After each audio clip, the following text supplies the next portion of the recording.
It all started in the 1970s, an era of disco balls, flared pants, and mind-bending physics. A man named Stephen Hawking dropped a bombshell on the scientific community. You see, up until then, black holes were thought to be the cosmic equivalent of a paper shredder. Once something went in, it was gone forever. But Hawking? He looked at the laws of physics and went, actually, black holes might leak. He proposed that black holes could evaporate, slowly releasing energy over time in the form of faint radiation, now called Hawking radiation. This was a big deal. Imagine learning your vacuum cleaner has been secretly exhaling glitter this whole time. Suddenly everyone wanted to hear these tiny signals, those dying whispers of collapsing stars, and thus began the Great Black Hole Whisper Hunt. Among the scientists drawn into this cosmic chase was an Australian radio astronomer named Dr. John O'Sullivan. Now, O'Sullivan wasn't your typical lab coat wearing, laser pointer wielding mad scientist. He was the kind of guy who loved space, signals, and solving messy problems. Basically, a cosmic janitor with a mustache and a mission. He and his team at CSIRO, Australia's government-funded science org, think of it as the Aussie version of NASA, but with more kangaroos. They obsessed with finding this faint radiation. They built enormous radio telescopes, pointed them at the sky, and waited. But here's the thing, space is loud, not AC/DC concert loud, more like every signal ever bouncing off everything ever loud. O'Sullivan was trying to find a whisper in a thunderstorm that was happening several light years away.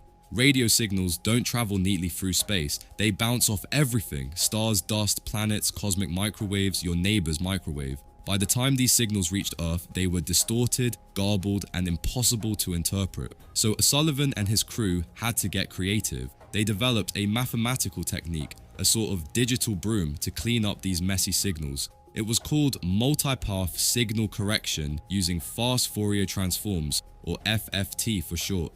Now don't let the name scare you. Fast Fourier transform is basically a tool that helps you look at a complicated signal, figure out its patterns, and reconstruct the original message, even if it got bounced around several times. Think of it as a way to unscramble an egg. But with math. Ironically, the team never found Hawking radiation.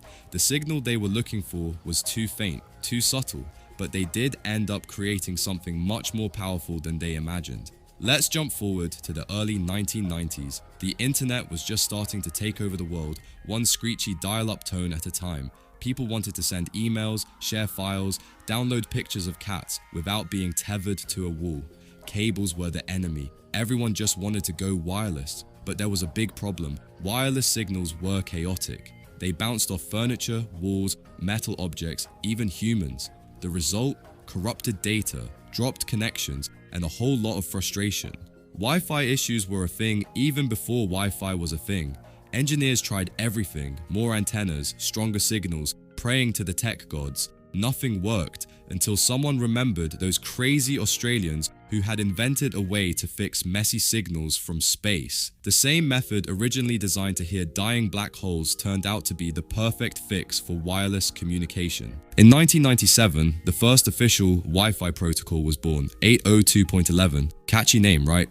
Sounds like a robot's license plate. It offered a whopping 2 megabits per second. That's enough to send a meme, if you're patient, but still, it was revolutionary. Then, in 1999, things got serious. The protocol was upgraded to 802.11b, bumping speeds up to 11 megabits per second, finally fast enough to browse the web, stream audio, and cut that ugly Ethernet cord. But how does this invisible force actually work?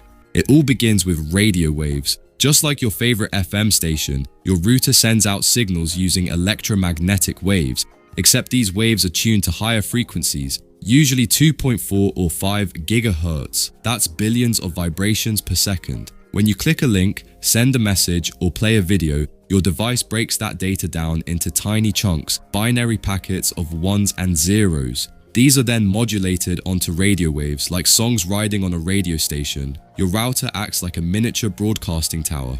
It emits these modulated waves into the air in all directions. Your phone or laptop has a receiver that catches these radio waves with its antenna.